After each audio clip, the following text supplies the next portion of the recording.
Hello chess friends, welcome back to our YouTube channel. So in this video I'll take you through a breaking news I just got to know, and I thought, okay, it's nearly the end of the day. I'm gonna prepare to sleep. There's nothing that happened today, no interesting stuff, but of course it's a chess world and there is always something that happens. And the news that as you already, if you've read the title, you will know that a super grandmaster has lost and has missed a checkmate in one move, and that is none other than Levon Aronian. Levon Aronian is basically a super grandmaster, and he's been number two, world number two for a long, long time, nearly half a decade or something around that, and he's been one of my favorite players. So of course, it's interesting to create a video. Of course, this is not as big of a news as it sounds, but still very shocking for someone like him to miss a checkmate in one. It has such instances obviously have happened earlier as well with grandmasters, but of course there's a different reason. Let's have a look at this. So white in this position was Levon Aronian playing against Jan-Krzysztof Duda and started the game off with pawn to e4. So what are we gonna have? We're gonna have a French, we're gonna have a Sicilian or a Scandinavian. What are we gonna have today? Well, the French is it. So d4, gaining full center, d5, knight to c3. This is one of the most popular moves. Of course, nowadays e5 is seen a lot. It's the advanced variation, very popular nowadays as well. But knight c3 was played in this game, which is like the most popular move in this position. Bishop to b4. This is the Winawer variation, and pawn to e5. So the center is now fixed. The strategies are quite clear. White has a space advantage right in the center and on the king side, whereas black is definitely not going to be sitting quietly. He's going to start to attack the center from both the sides with moves like f6 and c5, knight c6. He's going to put a lot of pressure on this center. That is the entire point of black's strategy in the French. You give up the center only to put pressure on the center from the wings. So c5 played. That's the strategy of black. He wants to break the strong white center. So of course a3 is the main move over here. We ask the bishop a simple question: are you going to capture? And most of the time, of course, the correct move is to capture. And a very interesting situation has arose, and we have the Winawer variation. This is termed as the Winawer variation. Black has lost. Black has basically given up a bishop, a very important bishop that is critical. If you look at this diagonal, there are several weaknesses, including the d6 square. That was a very critical bishop, but of course, he has done that for gain of time. Black is actually the one who's leading in development a little bit. So, knight to e7, you can see he has one piece developed, whereas white has nothing developed yet. So, he's a little bit ahead in development. And in fact, that is a complete strategy of black in this position. Queen to g4 played, attacking the pawn. Now, most of the games have been continued with something like castles. And after, like, for example, castles, bishop at 6, black just puts the knight on f5, protecting, attacking, and just everything is alright for black over here. This has been a very well trodden path. But of course, there's another way in which black remains true to his strategy and cares only about development and piece activity. So basically, he plays in the game, as in the game, he played queen to c7. This is called as the poison pawn variation. White is offered two pawns. Black offers white two pawns, first on g7, then on h7, basically just for activity. Black will have activity, white will have one pawn or a two in the couple of moves. So let's have a look at this. Queen takes pawn, the rook is attacked, so black plays rook to g8. Duke gets the open file. It's a very strong square. The knight in the future will go to f5, of course not at the moment. In the future, we'll find a very attractive square right in the center, and the queen is kind of pushed offside for a move or two. And now black again just doesn't sit quiet here, starts to chop off the center. Now there is a threat of queen takes c3 with a double attack. So what should white do? White has to defend the threat, and the best way is obviously to keep on developing. Knight to e2 protects this, and obviously we are also putting pressure on the center. We would very much like to capture now. And now black plays knight b to c6. Here it's also possible to actually capture the pawn, although it's not really a good recommendation, because in that case I'll just capture, and wherever the queen goes, bishop f4. White is getting a lot of tempos, and you don't really want, because you gave up some pawns on g7 and h7 simply to gain time and tempo, and now it doesn't make sense to make such moves and give up the tempo.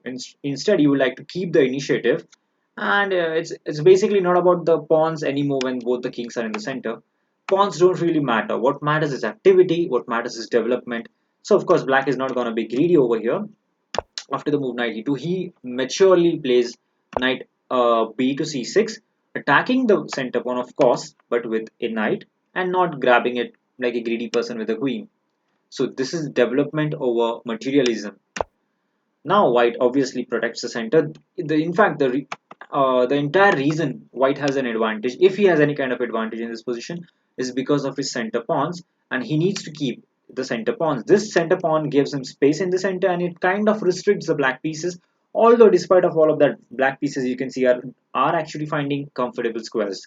So it's a very unbalanced position, as unbalanced as you can expect. This is a great, complicated position. If you are a great attacking player, this is the kind of position you're looking for. This is totally crazy random chaos happening on the board.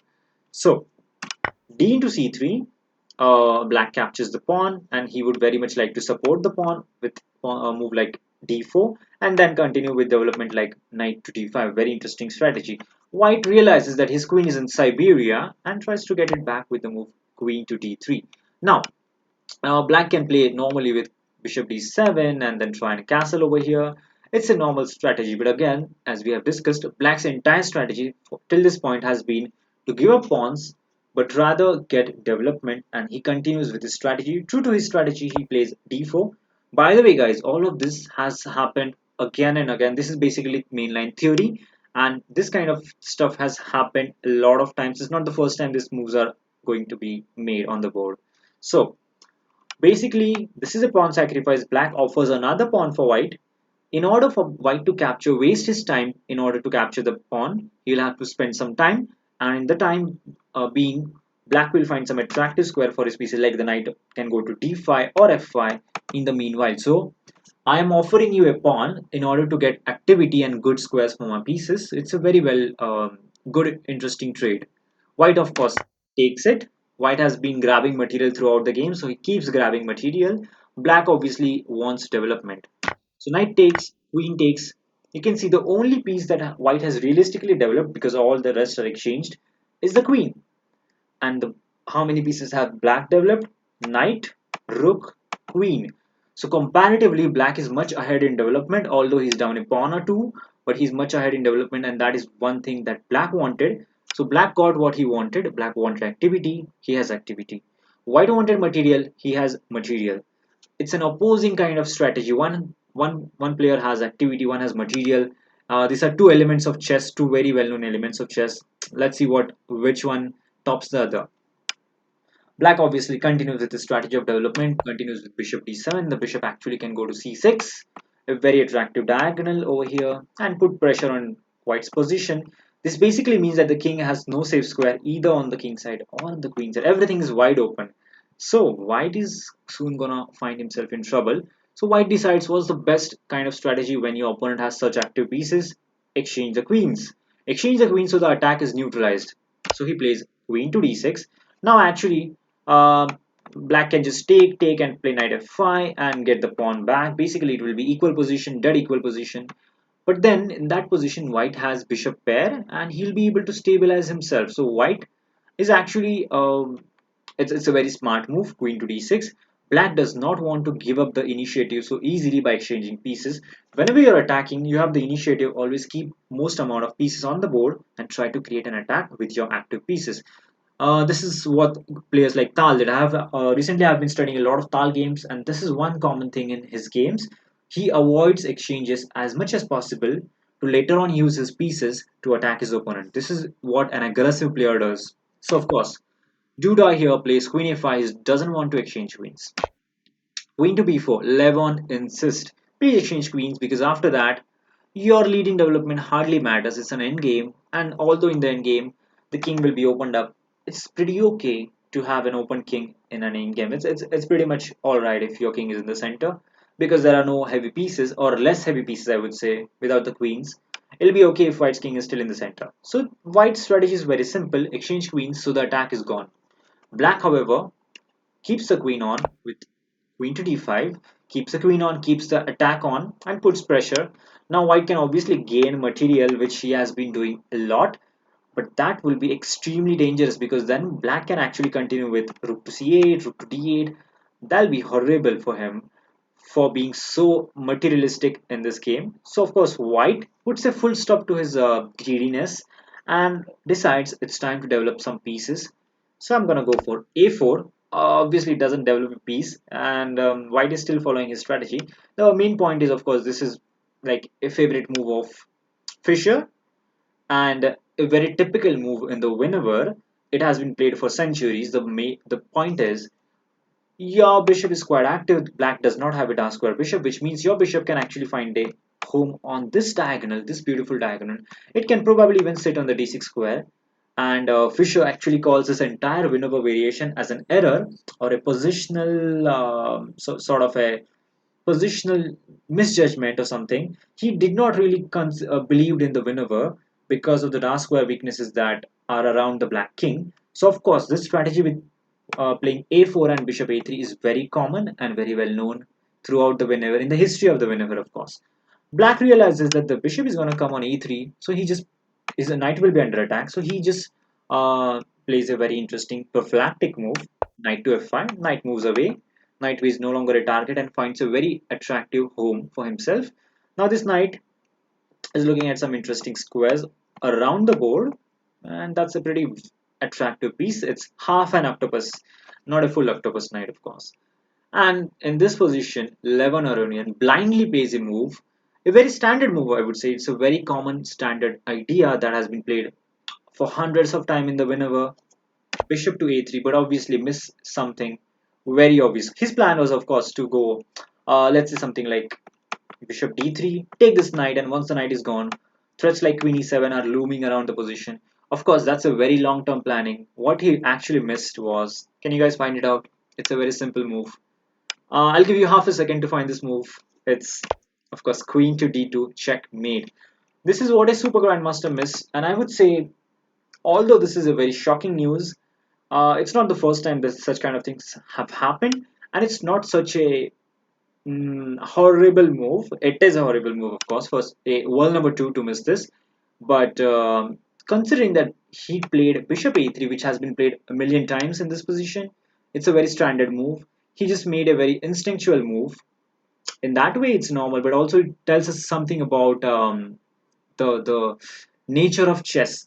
Three moves earlier, we like 3 moves earlier, we were in right into theory. We were in mainline theory, and suddenly we just reach a new position, and here we have a checkmate on the board in a super grandmaster game with a player who was world number two for nearly half a decade.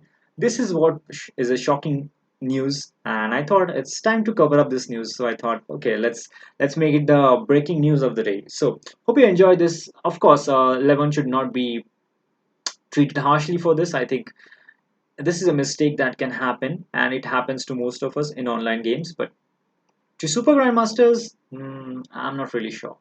So thank you for watching. Hope you enjoy this. Levon, of course, is my favorite player. I love him in every way. His behavior, his playing style. Of course, I'm not really criticizing him. In fact, I have fun going through the game. I learned a thing or two, and this just shows us that chess is a fairy tale of 1001 blunders, and the errors are the one thing that makes chess beautiful. And I think this also makes us feel better in a way, because then we realize that even great players make mistakes. So they are very much like us, although they are not. In some way, they are like us, which gives us a comfort, a relative feeling. It's always good to feel that way. So until next time, see you guys. Bye.